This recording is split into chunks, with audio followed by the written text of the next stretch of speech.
దూకుతున్నారు, కుర్చీలను నిరగొడుతున్నారు, గోల గోల, మాట్లాడినట్లే గోల, డిసిప్లైన్ లేదు. నాకు విసిగేశాను. ఏమ్మా వాళ్ళు స్కూల్కి పంపించలేదా అన్న.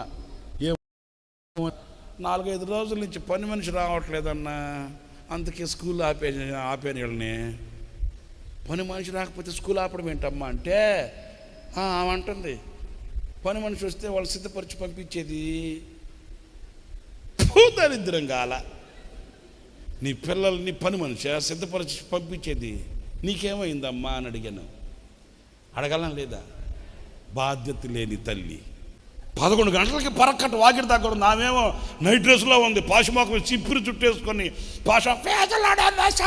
అన్నా అని సార్లే మాపు పోయి మొఖం కడుక్కొచ్చుకోపో ముందు. పిల్లలు స్కూల్కి పంపించలేదు ఏంటమ్మా అంటే పని మనిషి రాడదంట. నీ ఇంటిని కట్టింది పని మనిషి నువ్వా?